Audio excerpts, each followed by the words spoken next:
inside for Albert. Albert will get the score. Big lap. It's farewell. He tapped into a legend and probably rugby league immortality. That's not a try. That's a miracle.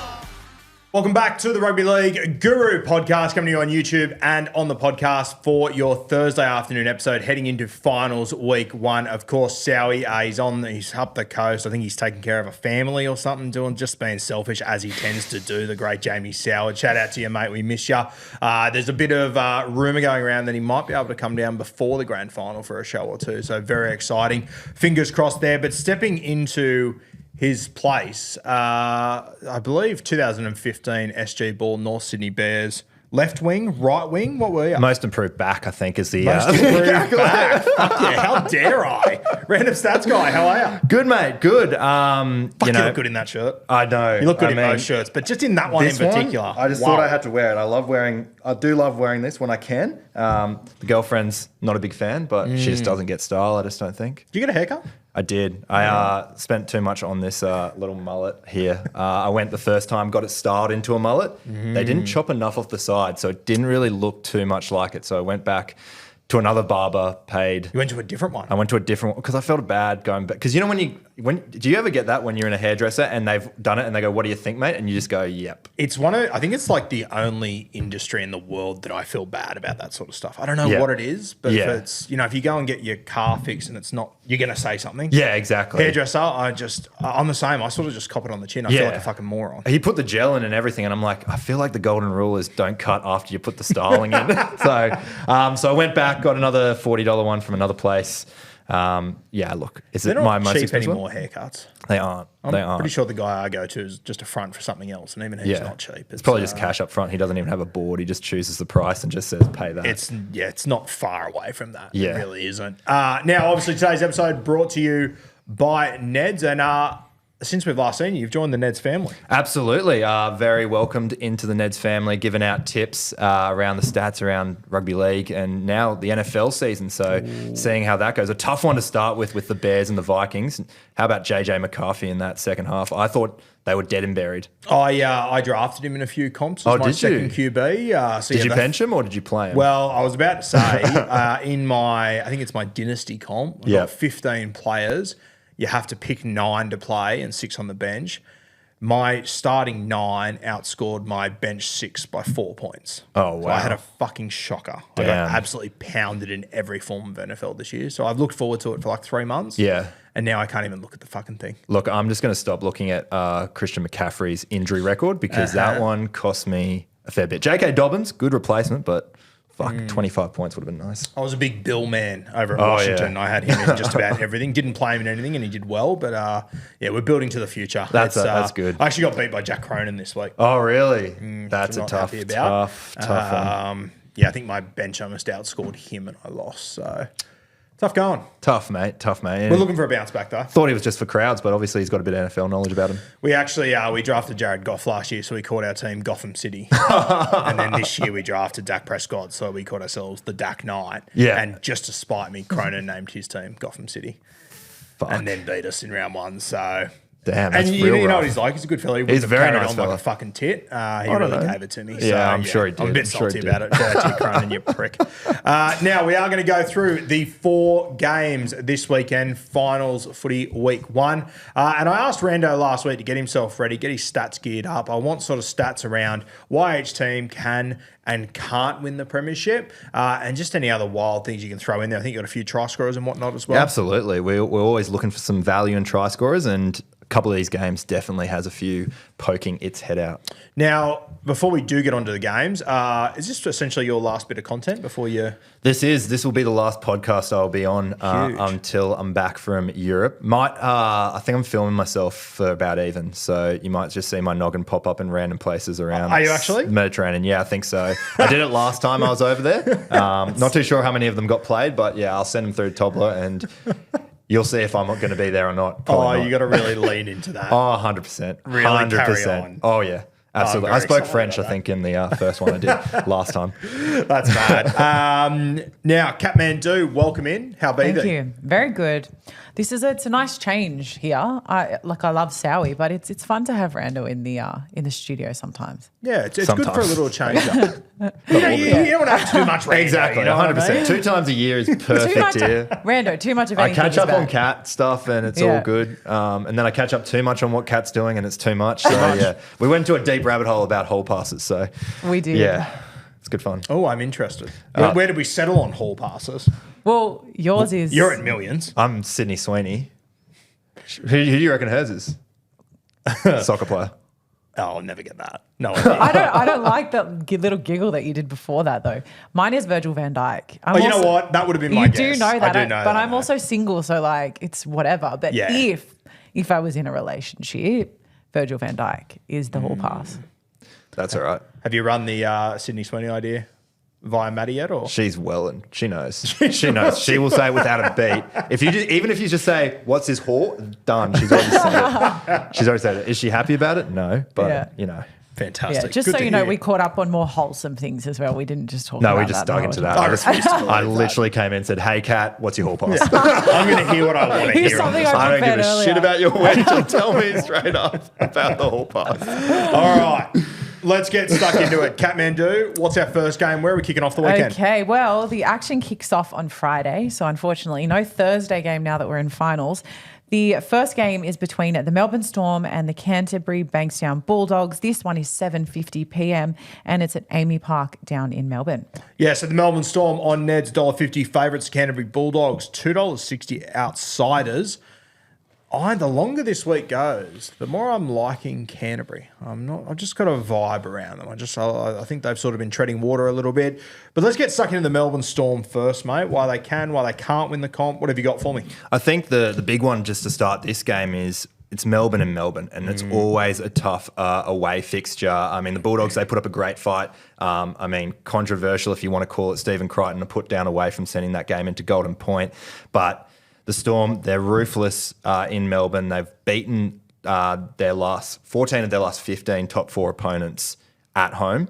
So they love to beat up on the good sides, which is rare to see. They've won 9 of their last 10 meetings against the Dogs. Of course, the Dogs haven't been too good in that period, in some of those games in that period, but it's still an overwhelming thing. And the big one here for the Storm is that they haven't lost back-to-back games at Amy Park since 2022. Yeah, okay. So there's plenty of trouble there against them. And I guess the thing for the Bulldogs is they haven't beaten them in a final since... the Storm haven't beaten the Bulldogs in a final since the 2012 grand final. So that could be the only threat. That blows me away. Yes. But I guess Canterbury haven't been in finals all that much Exactly. in that The- period of time. But Couple still, of times, yeah. But That's still a long time. A long time. Now, the Melbourne Storm, I believe, off the dome, if they were to lose, this is their 3rd loss in a row. Yep. Imagine that doesn't happen too many times to Melbourne. Absolutely. Very, very rare. I mean, we looked at the 2023 final series where they played Harry Grant off the bench and they were starting Bronson Garlick. Nick Meaney, of course, was the fullback with Ryan Pappenhausen injured. They went 1-2 in those finals. And then you fast forward over to 2024, a bit more successful, a bit more dominant. I thought they were going to win the grand final. But yeah, it's going to be tough. But they have won their last 3 home finals, so they'll be looking pretty good. The last team to beat them was the Raiders in that 2022 final, though, that elimination final. Now, obviously, a number of big outs for the Melbourne Storm. Jerome Hughes, Nelson, Ryan Pappenhausen. A big in, though, is, of course, Harry Grant. Are you at the point where you think Harry Grant's the most important player in this team? I think we've all sort of flipped over the last 2 years. Yes. So I think it was Munster, then it was obviously Hughesy. I'm kind of leaning towards Harry Grant as it stands right now. I mean, at the moment, I think they almost change every year. Like Jerome Hughes was the man last year. Even this year, he was 13-4 until he went down injured against the Broncos this season. But I think Harry Grant is that guy. 4 tries in his last 4 finals games as well. He loves a try playing finals. Of course, he scored the first one in the grand final as well. So I think that he's the leader that the Storm need, and I think they need him. I think the last 2 weeks have proven that they need him more than they need Jerome Hughes. It's interesting how you said like they almost sort of share it. Like it was sort of like that back in the day. Like if you have a look at the Dally M medal, like it always shocks me that the big 3 all managed to win a Dally M medal across that period. And if you have a look, like Obviously, Cameron Smith, he won a few of them, but, Cameron Smith in 06. He then had Billy Slater in 11, Cooper Cronk in 13, Cooper Cronk in 16 as well, then Cameron Smith in 17. It's amazing how they just always seem to have a perfect balance in this side. Absolutely. And it's almost next man up mentality for the Melbourne Storm too. I mean, we were debating on about even who's going to get that 7 role. Is it going to be Wishart, who's done it before? Yep. Or do they give Pezzett a shot there at number 7? At the moment, they're leaning with Wishart, but could see a late change there, which would be really interesting. I think the big anchor for the Melbourne Storm, they've got Cam Munster there. And believe it or not, despite Penrith's dominance, he's the most capped finals player in this final series. 26 finals for Cam Munster. Wow. More games than any other player playing in the series. Yeah, that surprised me. I would have assumed a few of the Penrith boys would have run him down by this point. Cleary, I guess he's Yo, always been in 22 there each. too. Yeah. Okay. Yeah, right. What about from a negative perspective on the Melbourne Storm? Like, is there anything that says to you why they can't win the comp? I think, look, if you look at the last 2 games form, the last team to win a comp after losing their last 2 games of the season was the West Tigers in 2005. Yep. So you could look at it that way. I think that's the only downside for the Storm is just their recent form, their complacency. They've been able to bully the teams in day games, but when it comes to the night games, they try and play that same style of footy.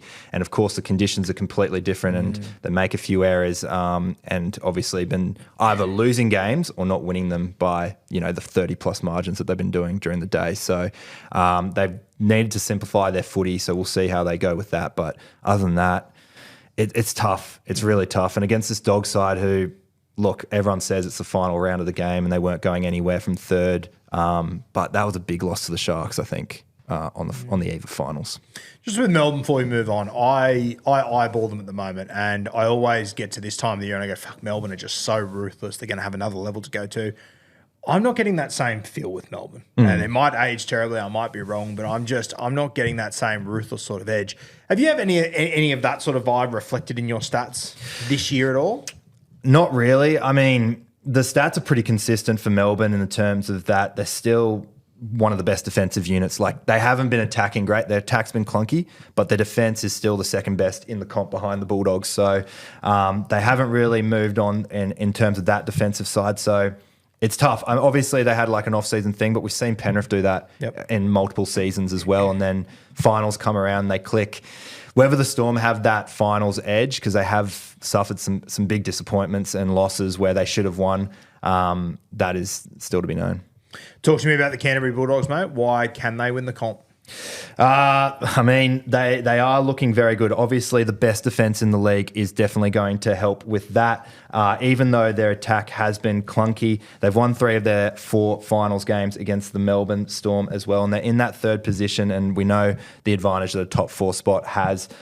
They win a home final. Who they play, Sharks or Roosters? No, I think they're on the other side. There you go. Panthers...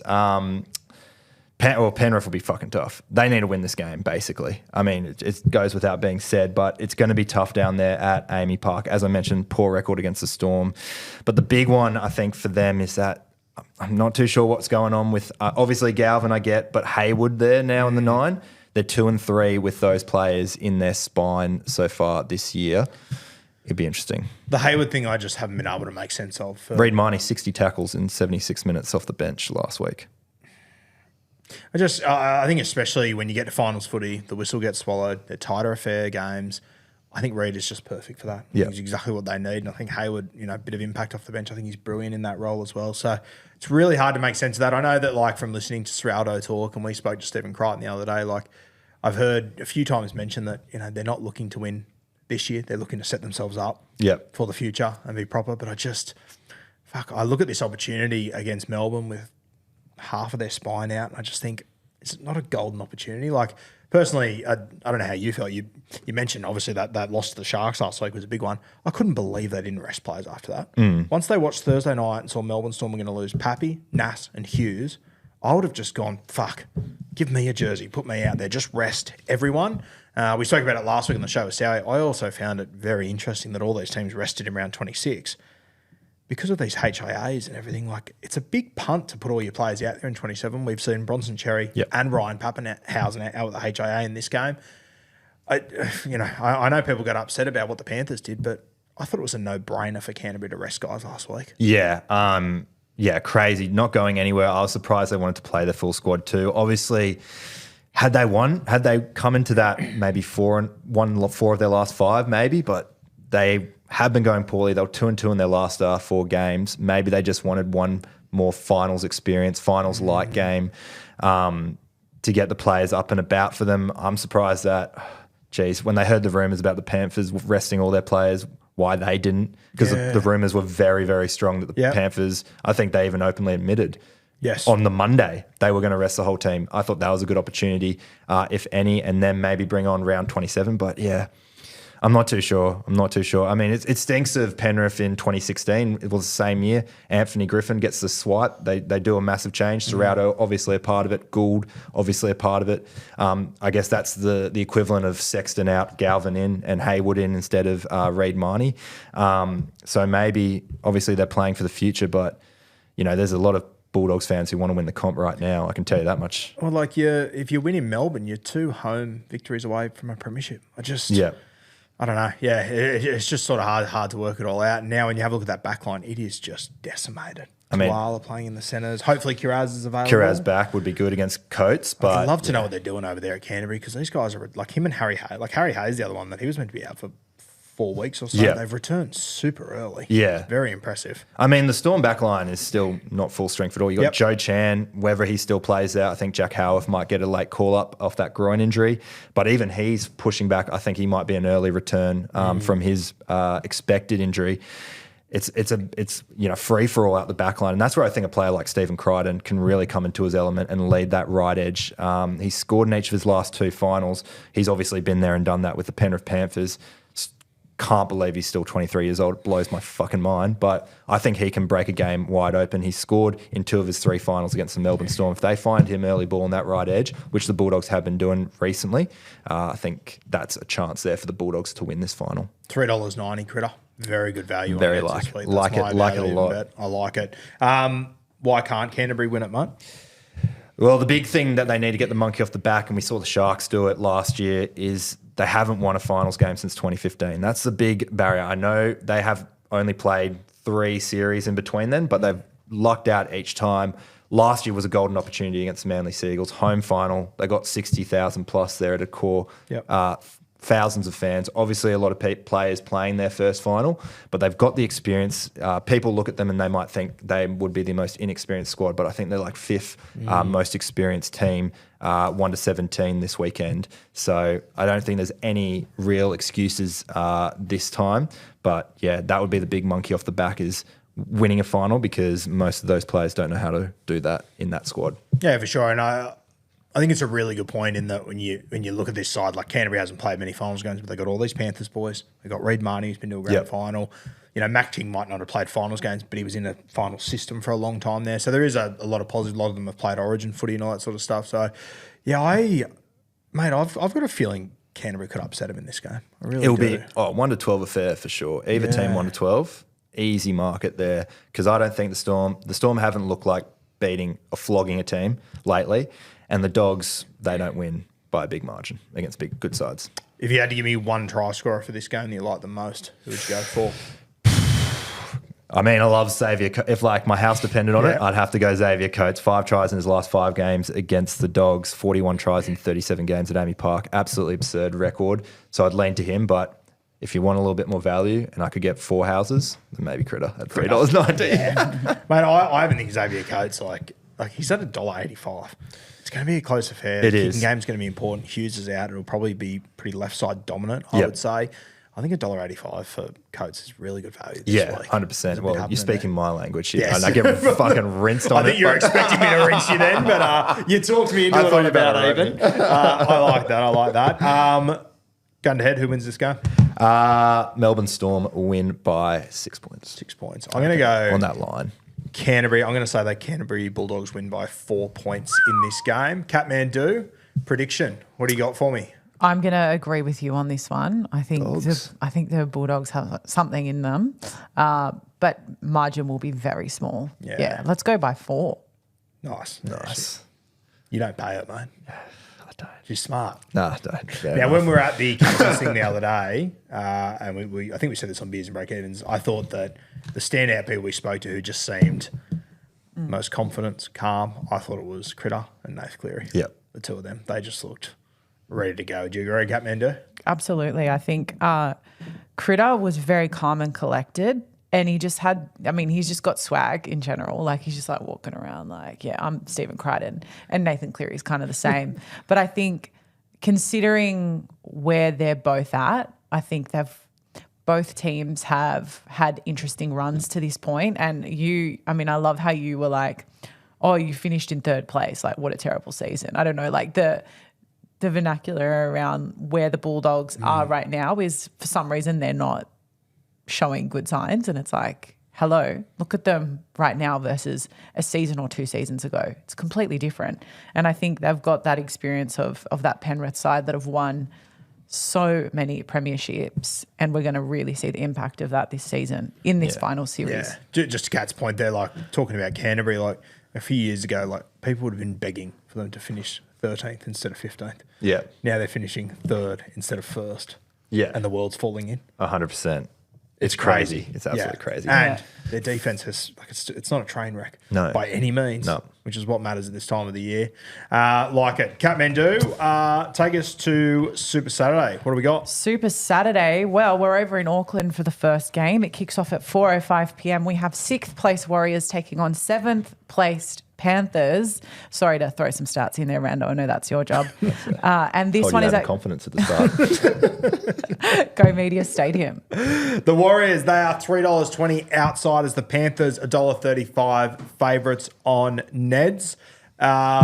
Warriors, mate, obviously a fantastic season that was pretty heavily derailed by injuries and everything. Another team that, it's a lot of things have gone wrong. They finished, what was it, Kat? 5th or 6th?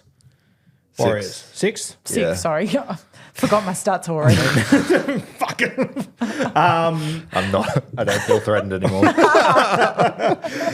Another season that, as disappointing as it is to see how it's played out, a lot of things went wrong. And that's not even considering the context of the amount of guys they lost in the off-season as well, with your AFBs, your Sean Johnsons, these sort of guys. It's a fantastic season for the Warriors, but I just think it might be a bridge too far against the Panthers this week. This is going to be a tough one for the Warriors. And look, I walked away from Vegas thinking, damn, they really missed SJ, AFB in that game. But credit to them, they came back. Luke Metcalf, we're probably talking about his name in Daily M contention if he plays out this whole season. But I think you've seen some stars grow. Leka Halasima out of nowhere. He earns his start on the left second row this weekend. He's been absolutely amazing. Tough battle against Liam Martin, but it's going to be a good one. For the Warriors in terms of winning this game, they've won 3 of their 4 home finals that they've played. But it is a bit tough up against the Panthers.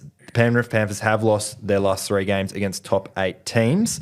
2 of them, of course, going to Golden Point. I think the big thing for the Warriors to do here, they're first for set completions this season, 82%. The last 3 teams who have completed at 85% or more against Penrith have taken them to Golden Point at least. The Titans being one of those teams I'm alluding to by not saying they've won all their games, but they've taken them at least to Golden Point.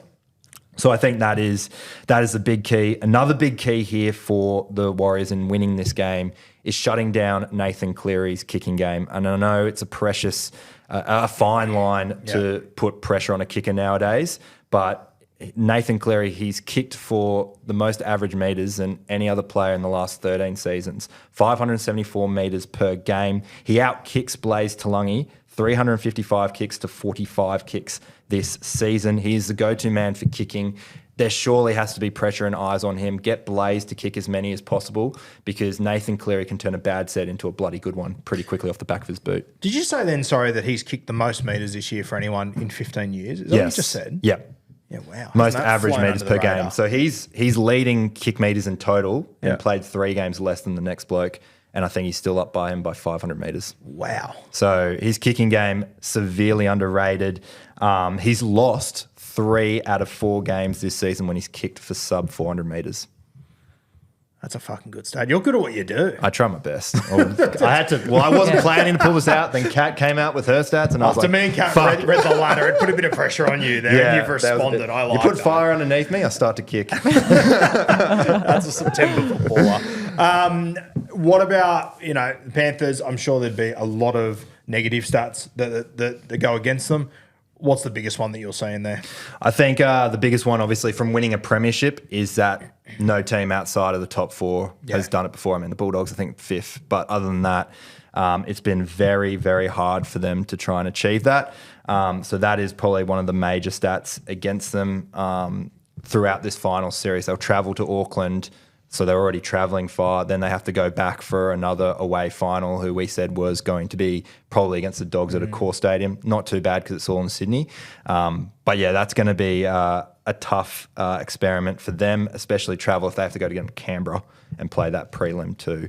They're getting every bloody conditions under the sun for that one. So that's probably going to be the main deterrent for them. But we look at their side, 159 finals experience in that 1-17. That's 40 more than the next team, the Roosters. They've got finals experience. They've got blokes that can win this game. And I mentioned on the About Even show, Nathan Cleary, 8 from 8 in sudden death elimination finals. Absolutely wild that he has not lost one. He soaks up this pressure and he loves playing in these conditions. Stats like that, I don't know how you can walk past them. Yeah. And I think from memory, I could be wrong, Dylan Edwards didn't play in that game against South Sydney, did he? I'm pretty sure Stephen Crichton played fullback. Maybe so. Let me get that up. I reckon there's a chance that Dylan Edwards hasn't lost a sudden death game since the 2020 grand final. I'm pretty sure that was the chat coming out of that game.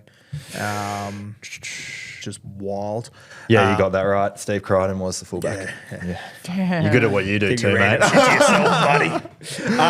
Can't wait for Cat's next one. But yeah, that Nathan Cleary stat, I think it's something that I think it's slept on a little bit when you're in these, conversations of best players and all that stuff. I always say it for me, when you do things has to matter. If you never lose in those big games, when it's all chips in the middle, fuck, it just has to count for something. Literally. And on top of that, Penrith are on the longest finals winning streak of all time. They're 112 straight. So they know how to do that. They're equal or they are. Wow. They surpassed St. George last season in the 1958 to 1962. So they're flying at the moment, and they're going to be tough to take down, because that was the thing for the Panthers, is that it didn't matter where they finished this season. They can win it from anywhere. And the only stat that suggests that they wouldn't is that no other team has done it before. But guess what? They won 4 in a row in the modern era. Yeah. So please. Yeah, for a while there, no one could win two, no one could win 3. Yeah. I'll say this, and I know you Warriors fans are going to get very upset when I say this, and I don't like saying this, but I do really, I think that if the Warriors were to win this game of football, I almost feel like that would be their grand final. I think it would just take so much for them to, without all their players missing, at home against the Penrith Panthers, potentially the greatest team we've ever seen. I worry that if the Warriors win this game, how much are they going to have left in the tank, realistically? I think the Warriors have had a fantastic season. They will be, in my opinion, they will be in the top 8 next year. They'll be going stride for stride into the future. But that is my one concern, that if the Warriors win this game, have they fired all their shots at that point? Absolutely, and that's a big thing. I mean, they've done. We talk, and this is throwing it back well before there with a different playing group, but we go back to 2008 when they went from 8th. They beat the Melbourne Storm. They won the next game. They went down to the eventual premiers Manly in that prelim in Sydney.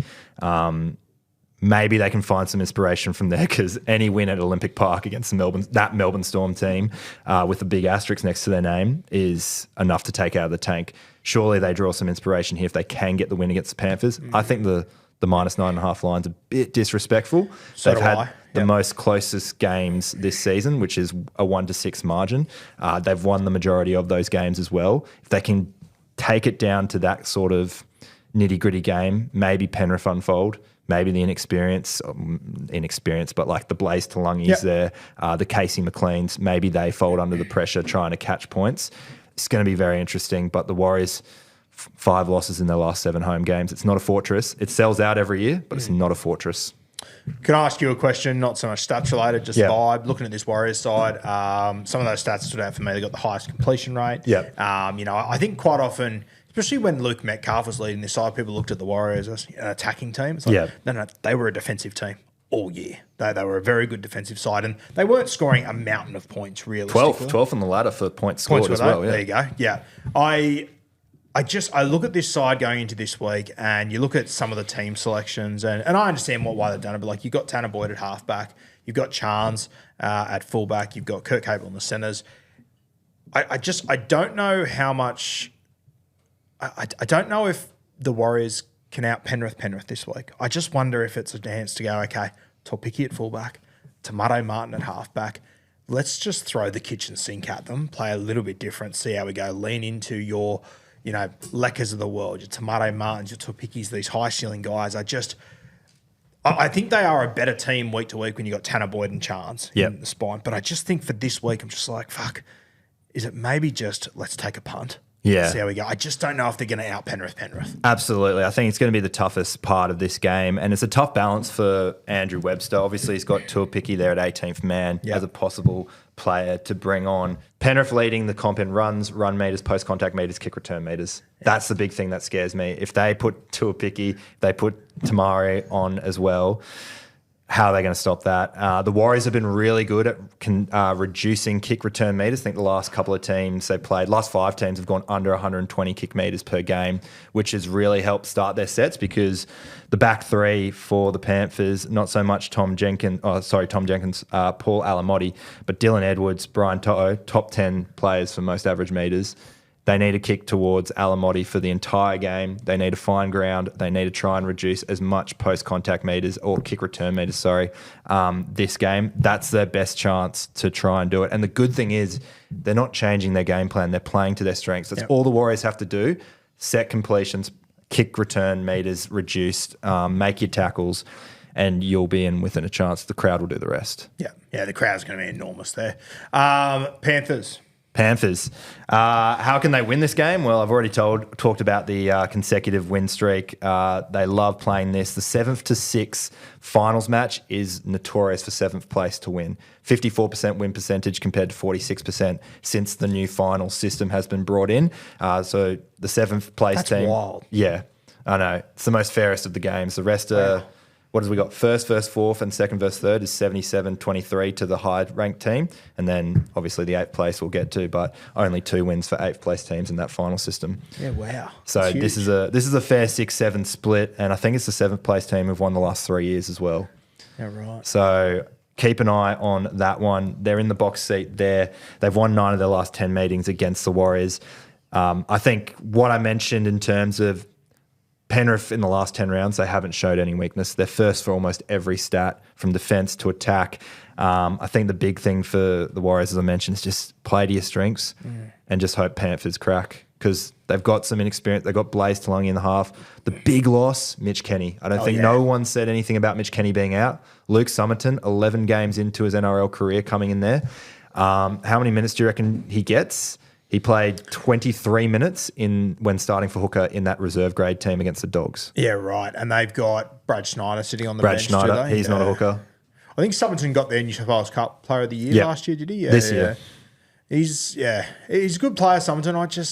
I find the Schneider one interesting. I don't know. I didn't realise he only played 23 minutes in that game. Yeah, was there any HIAs or anything? I don't think he did. I guess Sonny Luke was on the bench in that one, wasn't he? Yeah, right. Interesting. Yeah, I think Mitch Kenny is incredibly underrated. Yeah. For those of you that do watch reserve grade and everything, you know how good Sonny Luke is if you're watching that grade. But when he comes into first grade, he just doesn't gel with Nath. No. It just doesn't work for whatever reason. Weird. And Mitch Kenny just makes it work perfectly. Yeah. There's, if you put him in a skill tester kind of thing, I'm not sure if Mitch Kenny gets in the top 10 like most talented hookers, but he just fits that team perfectly. Mate, he makes 50 plus tackles per game. Yeah. He doesn't do anything fancy. He's not going to get you super coach points, but he is bloody good at what he does off the back of the 9. He probably won't play Origin or anything, but he is such a stalwart.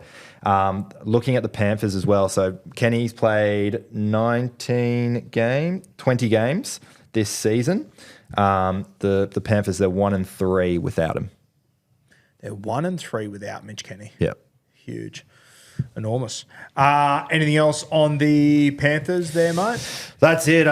Basically blew their own trumpet for them, so they don't have to worry about that. I think the Panthers fans should feel confident. I feel Penrith get the win. I just don't know if it'll be a big win. I think it'll be a very tight, grinding affair. The Warriors fans will make it hostile. The Warriors hopefully show up because just at home they haven't been getting it right lately. Yeah. Yeah. Obviously, we've got the All Blacks game over there, I think starting like an hour after or something like that. So, you Warriors fans get around your side over there. Next late game, Saturday night, Kat, what do we got? A late game, 7:50 p.m. This one is at Shark Park. We've got 5th place Sharks taking on 8th place Roosters. And just so you know, Rando, Yes, please. the ground conditions are good and the weather is fine. That's perfect. I can't get that right. Didn't all have the that, time. did you, buddy? No, I did not. I did not. Sharks, $2.10 on Ned's. Roosters favourites at $1.73. I feel like the Roosters win this game, but I spoke about it even this morning. I feel like there's no pressure on Cronulla at the moment. No one's talking about him. There's no, normally everyone's fucking saying that Nico Hines should be playing lock. He should be out of the team. Will Kennedy needs to be gone. Like, there's just no talk around them at the moment. Absolutely. And weird. they've been playing really good footy. Their last couple of results as well. How much have they won? They've won, 7 of their last 8 games? Yeah. The only one they dropped was that, don't know what happened to them against the Dragons, but that was the only game they have dropped. In between then, they've beaten every other one of those teams by 12 plus points except for the Rabbitohs in Gosford. So they've beaten the Roosters at home. That includes that game 31-18 where people thought the Roosters would get the job done there. So I think the Sharks, they've got a good home record. They've won 6 straight at home. They've got that sort of dominance behind them. They've also got the privilege of finishing 5th, and the record speaks for itself for teams who finish 5th.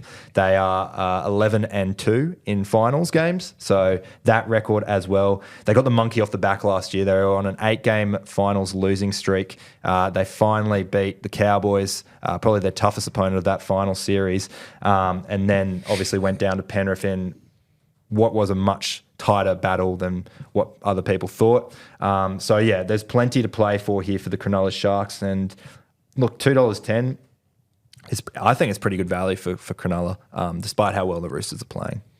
Yeah, I think with the Sharkies as well, it's sort of forgotten. Like when you have a look back at that, last season, they obviously beat the Cowboys to finally get that hoodoo over and done with. But like, I'm pretty sure when they were playing the Panthers with about 20 minutes to go, I think it was 10 points to 8 in that game, or 10 points to 6. It was a tight affair. They were in it, and then Penrith just came over the top and do what Penrith do. As I said, I find it hard to go past the Roosters, but I think the Sharkies are in such a good spot as far as pressure and everything goes. My big concern with the Sharkies, mate, is probably something that's usually not a concern with them, is just get to finals time. I know they've got points to score. I just think without Cam McInnes, he is just such an enormous fucking loss for this side. And I feel like, I think he might have got injured, then they might have had a bye potentially. So it's sort of, I don't know, I just feel like it hasn't got much attention that they've lost Cam McInnes this year. And I just think once we get to this time of the year and it's tight affairs, I think they're really going to miss Cam McInnes. Absolutely. I mean, Jesse Calhoun's been playing really well. He's a very good player, and he's had setback after setback with injury himself. So his is his moment to shine. I thought he's been playing pretty good. I mean, against the Bulldogs, he stood up against his own as well. I think that the Sharks, a big thing for them on how they can lose this final. They've never beaten the Roosters in a final before. That's one thing on their back, but also their top 8 record, probably the worst out of all the teams. It's just 33%. Of all the top 8 sides? Of all the current top 8 sides. Yeah, right. 33%. The Warriors are better. I'll say that much for free, yeah. So that's the only little hiccup that comes up against them at the moment. But there have been some big wins there. The Storm, the Roosters, of course, among them, and of course the Bulldogs as well last weekend. But yeah, can they beat the good sides? They've always been known as bottom 8 bullies, flat track bullies, but this is a big moment for them. And they've had 3 years at it. They've been struck out in straight sets each time. Now they're playing elimination final footy again. Can they find that groove? Big positives for the Sharkies this week. Obviously, Nico Hines escaped his suspension. He will feature Braden Trindle. We spoke to Blake Brayley the other day. He said that Tricky was sweet to go next week. They just decided to hold him back, which is good to see. And, same as the Warriors. You Sharkies fans, pack the fuck out of that joint. Make it hostile. It's only 10,000 of you. My God, they make some noise. And it's sort of, I don't know, for years it's sort of been like almost like the Bermuda Triangle of rugby league. You go down there and you just kind of go into the fucking wilderness for an hour and a half. I think the Sharkies are in a good spot. I just find it so hard to go past this Roosters side. I'll tell you what, for the Sharkies, going up against this Roosters pack, Collins, Leniu, These sort of guys. Naff White, he's been incredible this season. Fuck, AFB needs to fire up. AFB needs to be the best front rower in the world on Saturday night to win this game, in my opinion. Absolutely. It's going to be a big one against the Packs. The middle for the Roosters is probably one of their weaker areas. Obviously, the outside backs, we know they can fight not only in attack, but I think Mark's gotten rid of the hiccups under the high ball, which is good for him. But I don't think they'll still stop, because one of the Sharks' big game plans is they throw up a bomb, Ronaldo and Sione Katoa and all the backs run after them. They get as close as they can away from getting disruptor? Yeah, disruptor. They get as close as they can. They really tread that fine line, and they make a meal out of it. The Cowboys final was a great example of that. Every bomb that went up, just shitting myself as a Cowboys fan because I wasn't too sure how it was going to come down. The Knights, they've done that multiple times in the last few weeks. Yes, Daniel Tupu, Mark are great jumpers. Whether they try and just test out Teddy, I'm not too sure who you even kick return. Who do you kick to? Because that is just an absolute danger field. You can try and distract them, but they're a lot better. Maybe Mark might be the little distraction. I think Mark has to be the one. Yeah. I think, whether Toops it is works good or it doesn't, you're not going to get anything out of Toops. You know you won't get anything out of Teddy. Yeah. Maybe you get something out of Mark. Yeah. And if you can fuck up the first one, then you might be on there. Yeah. So I think Mark's the one I'd be going at there. Talk to me about the Roosters, mate. What are we looking at here? Looking pretty good. They're absolutely flying in terms of points being scored. There's no problem about that. They've won all their 3 finals games against the Sharks. They've won 5 of their 7 away games against the Sharks as well. So they'll be feeling pretty fresh. The big one is, of course, only 4 teams in the NRL era have won week 1 at 8th position. Can they be the 5th team to do that? A lot of people believe they can be. And obviously, as I mentioned, they've got the stats there. They've got the head-to-head history against the Cronulla Sharks that they can win this game. I think the one thing that will be dangling over their head is that 31-18 loss earlier this season. I think that's going to be the real crusher. They've also got a few players blooding as well in their first NRL finals. Fluffy Savala, he's a big one. Robert Toya, Mark Nwanga, Nitawaze. They're also, I think Billy Smith is playing his first final too. He probably would be. So a bunch of inexperience in terms of finals, and you just got to look at the Panthers and say experience does matter in these finals games. So how far the Roosters can take it with that young slide, if it's going to be straight away and they're going to get success in this first game, or if it's going to hurt them down the track, that is the big question for them. Isn't it crazy, those guys you mentioned, like Fluff and Toya, they just don't feel like rookies anymore. No, not at all. They 100% are, but they just don't feel like it the way they've been playing this 100%. year. Yeah, it's been very impressive what the Roosters have done. Anything else on the Chooks there, mate? No, that's probably the main things that I see as the biggest threat is that they can score points. Can they keep the opposition, I guess, to as little as possible? Because Cronulla Sharks have also been able to score points at ease at home. I think it's 94 points in their last 2 games at home. So it is a night game. It's going to be a bit tougher there. But, yeah, that hostile crowd, we go back to how big a crowd plays in these finals games. A frustration, an error can compile. But, yeah, the Roosters looking the goods, and Sammy Walker as well, just quietly kicking them from everywhere this year. 38 out of 40 goals. Crazy.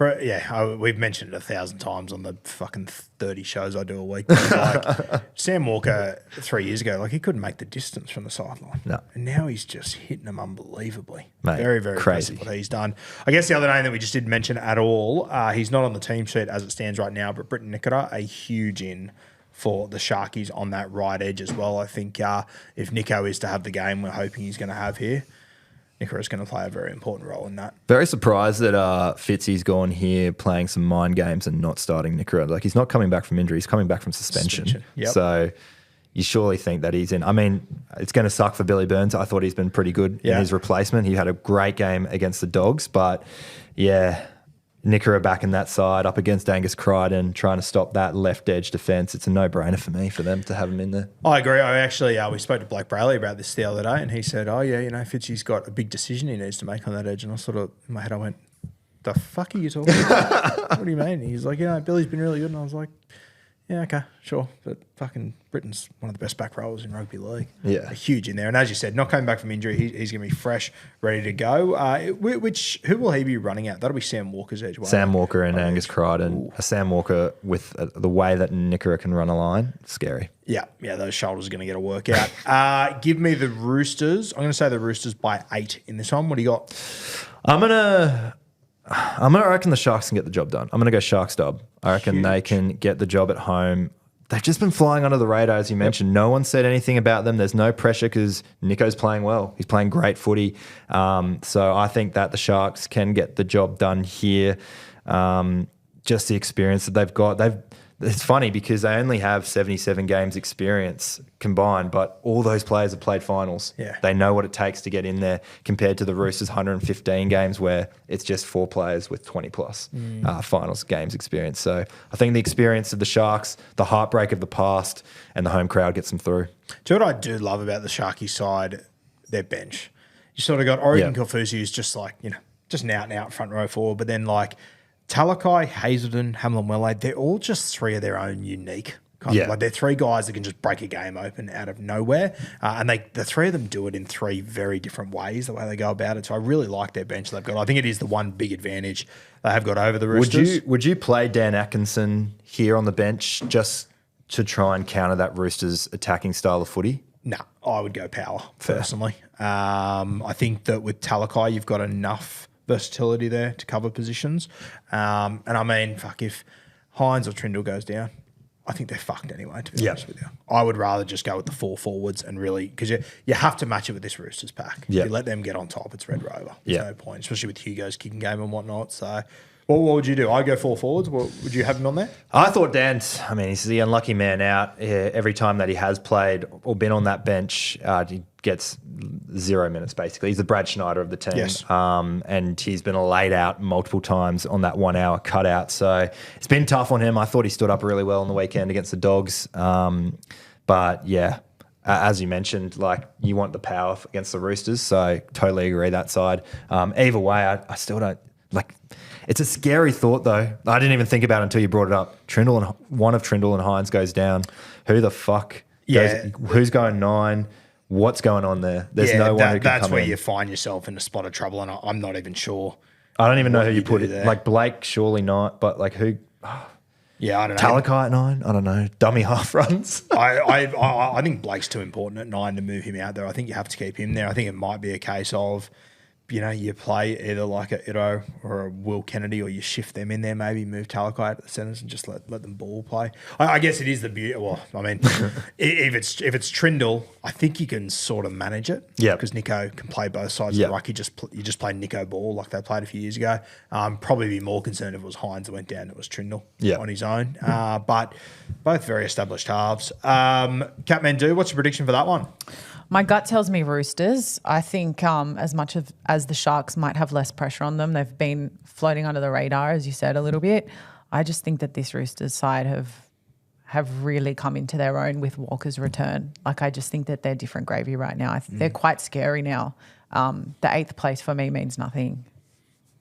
Isn't it crazy, those 2 Saturday games?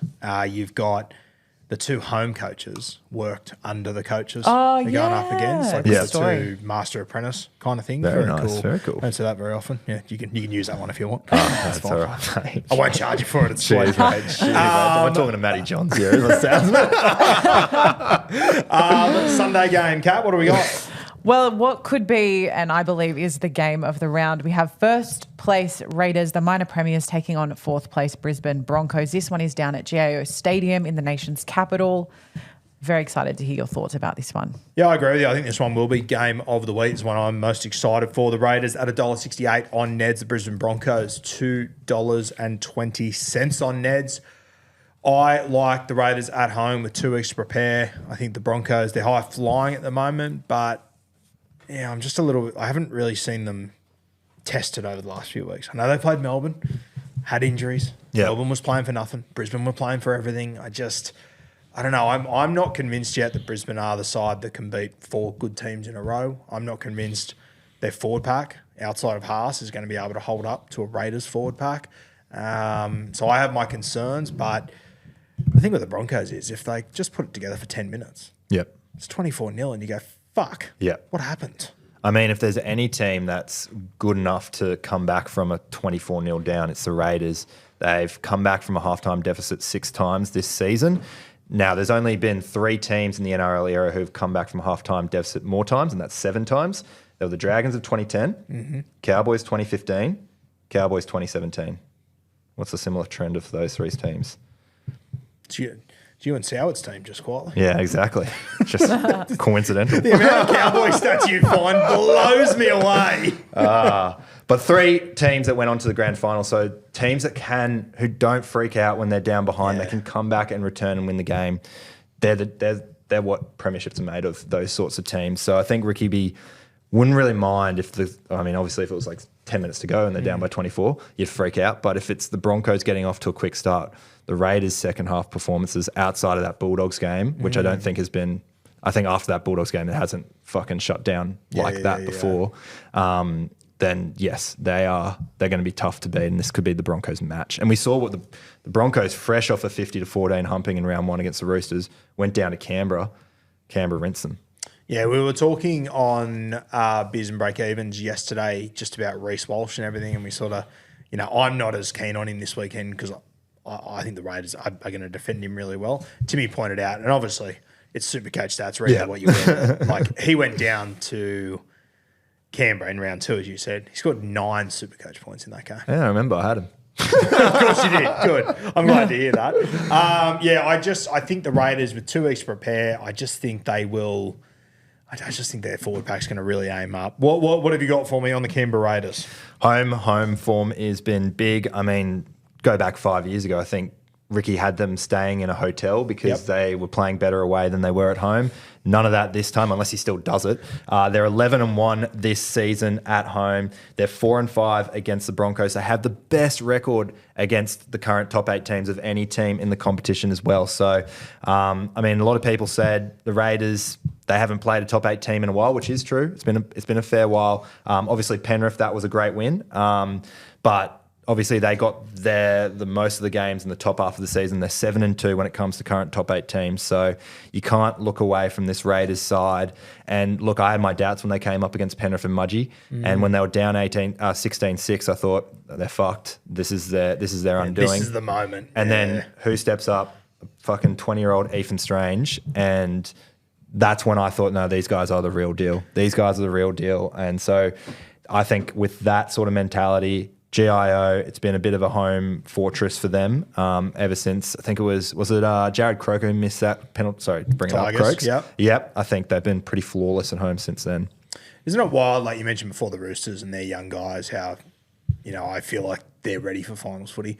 Mate, I look at the Raiders, and 10 weeks ago, my biggest concern was September footy will get to weeks. It'll get to strange.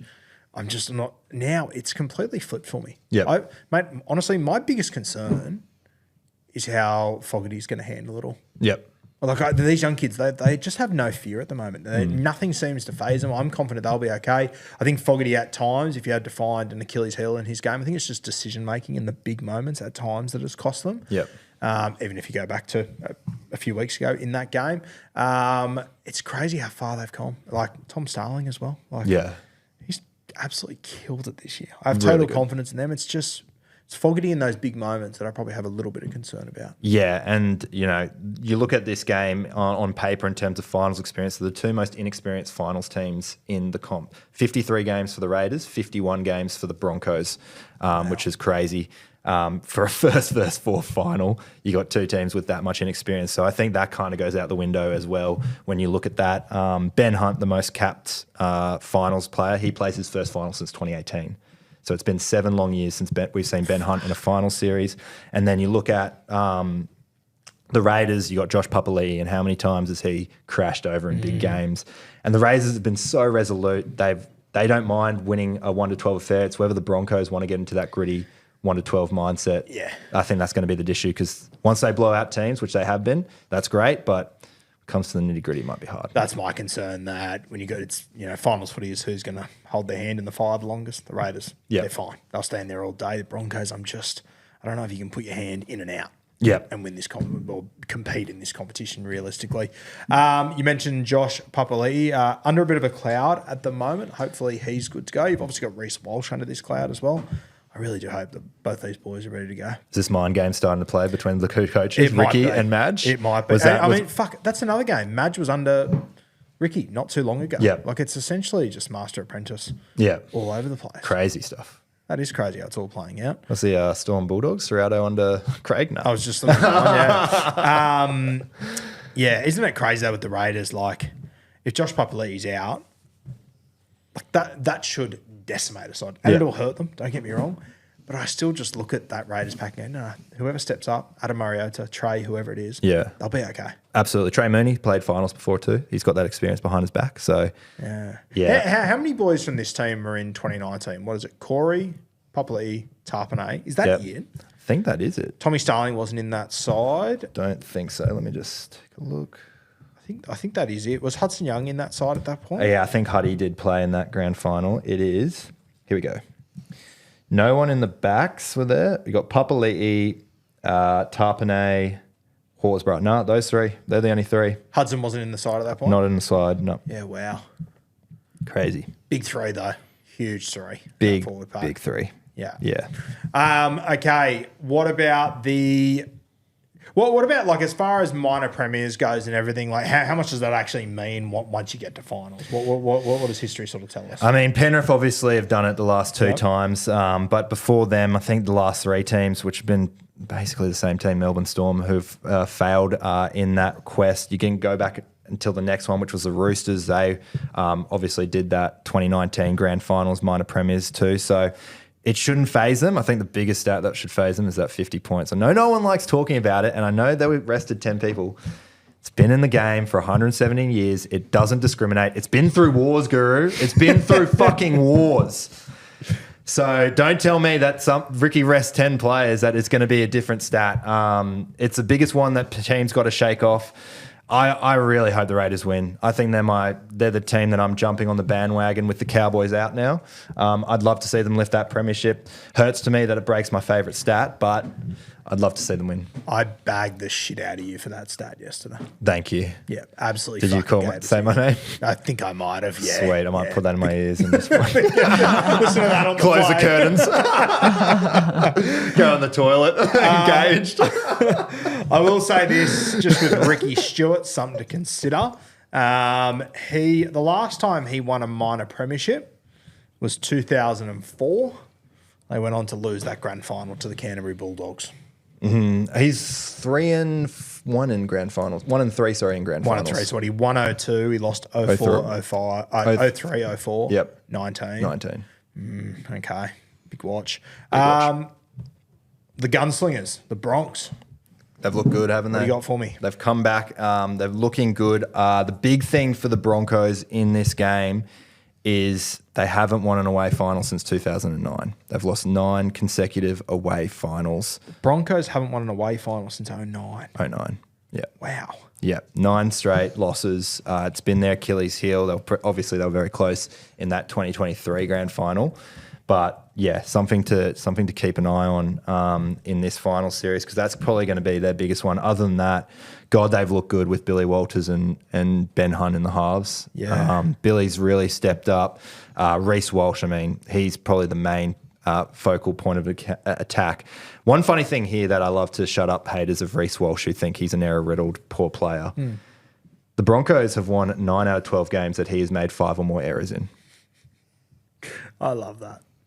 I love that this fucker he's just not afraid to fuck He up. doesn't care. I love it. He just doesn't He care. had so much to play for in that Melbourne Storm game, because the toilet waters jokes that were going to come out the back of it was going to be insane. And look what he's done here. I think obviously we talked about the mind games. I think Madge just said, just have the don't stress anything. We don't need you pulling anything in the thing. Oh, we're going to send you home. It's going to create news headlines about your calf. People are going to start thinking you're out of the game. That's probably the best news for us. I think he's totally fine. He is so special. Just whenever he has the ball, there's eyes on him. If the Raiders can shut him down, I think that's. But that's all I thought. Like, all you have to do is shut down Reece Walsh. The last 4 teams haven't done it. The last 4 teams are good teams that haven't done it. So, be interesting to see. You just mentioned, obviously, the Broncos haven't won an away final since, was it 2009, did you say? And I was just having a look back at the 2009 final series. Do you know who they knocked out that final series? Week 2? Week 2. Yeah, do you remember? We didn't make it, so it's not a grudge match. You've taken his seat. Oh, Sowie. Oh. Yeah, he would have been filthy if you brought that up. Nah, I when he was wouldn't do here. that. Wouldn't Would do have that flipped the to fucking him. table. Would not do that to him. Funnily enough, that game. You brought that up, by the way. I wasn't going to bring it up. Wow. Funnily enough, that game, Stowie's coach was Wayne Bennett. He went up against his Here we apprentice, go. Ivan Henjak. There's a theme this weekend, I'm telling you. Hey, There is who was a the theme. 350 gamer who kicked the field goal to win that game? To win this game? Yep. Lockie, Yep. Who's the 350 gamer playing in this game? Ben Hunt. Ben Hunt. Kick a field goal, 13-12. That's the final score, ladies and gentlemen. Wrong game, but I'll let it slide. What is it? Yeah, I think so. Was it? They won that one 24. Oh, it's 2011. I'm thinking, I've lost my mind. Just kick someone under the table. All right. Anything else Sowie, on obviously. the Bronx? Mate, anything Payne Haas for me? This motherfucker is just on a tear at the moment. He's going to need to be at his best this weekend. Got nothing specifically on Payne Haas, but he is having a hell of a season. I mean, I think he's second for tackle breaks, second for offloads. I was about to say, I feel like the offloads has jumped up this year for him, and that's just completely vibe for me. Yeah. But I feel like he's also just picking his moments better with his offloads. I think it's made a huge difference to them this year. Absolutely. His second-hand stuff, as my computer dies in front of me, so I won't be able to fact-check that. But Good gear.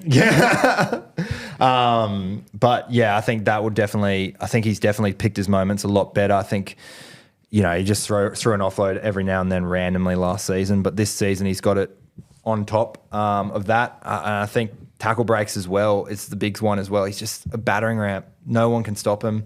He'll punch out 160 odd meters every game with ease, which is scary. So you got to try and limit as much as he can. I think this Raiders forward pack can probably tame him. We spoke to Adam Reynolds the other day. I asked him about Payne Haas, and he started to talk about Payne Haas, and he sort of said, sometimes he can be a little bit unpredictable. And I thought, is he about to give Payne Haas a bit of a sledge here, potentially? And then he went, you just don't know if he's going to offload, line break, or just score a try. You just don't know. And I thought, that's mad. That's cool. a front row we're talking Yeah, about. exactly. That's fucking crazy. That's so good. Just having a look at his stats this year as far as offloads, as you said, right up the very top there. He's 2 offloads behind Terrell May, but he's played 3 less games, which is insane. It was right up there last year as well on average. Fucking freak of a player. Absolute freak. I have got the Raiders winning this one by 6. What have you got? I think the Raiders get the job done. I think they can blow this. I think it'll be tight, and then the Broncos will give up on the arm wrestle, and the Raiders smash the hand down, and it could be 12 or more. Yeah, I can see that. So I think the Raiders, what are they the line at? It's like 3.5. I'll take that. I think it's good going. Yeah. And there might be a wild card for But me on I'm ready. I'm also prepared. The Broncos have done it to me last 4 weeks. They could. They are such a Outside, outlier. yeah. Like you just, I can see what you can do. I know Yeah. what you're capable of. These big games, it just doesn't seem to suit these sides, but they are just. I want to say it's more luck. Has their luck run out of just those 50-50s coming off for Reece Walsh? Love that. But I know he's just going to keep throwing it until it goes back to a 50-50. Exactly. Yes, yeah. Which is crazy. Question for you. Which team, maybe cross out the Panthers, which team could win in Canberra against Canberra out of the top 8? If we're taking out the Panthers, Yeah. I guess Canterbury after what they did a Yep. few weeks ago. Roosters, I'm not totally convinced they could down there. Brisbane, I'm tipping the Raiders. Warriors, no. Melbourne, I'm not feeling Melbourne at the moment. I don't know. I'd back in Canberra there. Who am I missing? Is that it? Sharks? Sharkies, no. No, I don't think they They'll can. take Canberra. I think that's it, right? Yeah, Sharks have a bit of hoodoo against Canberra as well. So I I think I they're reckon. probably the sides that I would have to take realistically. Yeah. So basically, they win this game. If anything, well, they're basically through. Yeah. Basically Yeah, I through to think so. for the Yeah. grand final. Just win these games, get the home final. All right. How good, mate? Thank you for joining us once again and coming in. It's always good to have you. Enjoy Europe. I will. I'm very excited for that. The only tough part is waking up early for the games. I think the Warriors game's going to be a really early one, but my girlfriend's partner, that's me, my girlfriend's dad, rather, he's a Panthers fan, so hopefully it'll be sustainable for us to wake up Who at does the Matty same go time. for? Panthers. Panthers. Yeah, it's been a tough I didn't last know 5 that. years. 5 of the what? Yeah, that's They brutal. made a grand final in 5 of the 7 years we've been dating. So yeah, look, fucking tough. Love that for you. It's good to hear. Thanks for joining us once again, guys. Jump on the Neds to follow along with all those bets and all those tips from Rando this week and all of us. You got a profile on there and everything Yes, now? Random Stats Guy. You can find me there. go on. $1.78 odds. You know how I roll, mate. Consistency is key. Thanks for joining us once again, guys. We'll see you next week.